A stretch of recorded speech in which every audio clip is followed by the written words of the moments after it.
Ever heard the saying, a bird in hand is worth two in the bush? It means something you have now is more valuable than something you might get later. This is the heart of the time value of money.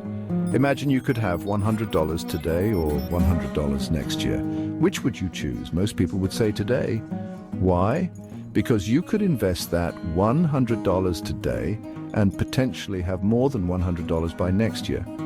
This potential for growth is what makes money today more valuable. This concept is crucial when we talk about investments, that we need a way to compare money we receive in the future to the money we invest today. This is where NPV comes in. NPV stands for net present value. It's a fancy way of saying, what's the value of all the future money I'll earn from this investment in today's terms? Think of it like this. NPV helps you see through the fog of time and compare apples to apples when considering different investment opportunities.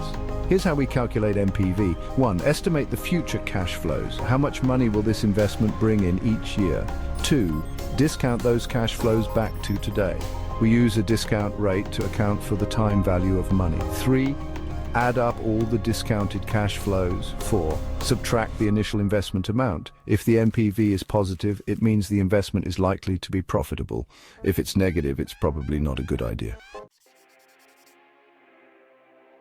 IRR stands for internal rate of return. It's like a secret code that tells you how efficient an investment is at generating returns. Imagine IRR as the investment's break-even point. It's the rate of return at which the present value of all future cash flows equals the initial investment cost. Calculating IRR is a bit trickier than NPV, but here's the gist. We use a formula to find the discount rate that makes the NPV of an investment equal to 0. That discount rate is the IRR. A higher IRR is generally better than a lower one, as it implies a more efficient investment.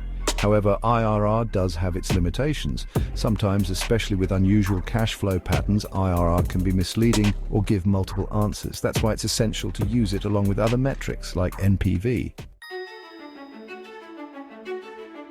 NPV and IRR are like Batman and Robin of investment analysis. They work best when used together. NPV tells you the actual value an investment is expected to create, while IRR gives you a sense of how efficient the investment is at generating returns. Here's how to use them effectively. Use NPV to compare different investment options and choose the one with the highest positive value. Use IRR to quickly assess the efficiency of an investment and compare it to other opportunities or a minimum acceptable return rate. Remember, no single metric can tell you everything you need to know about an investment.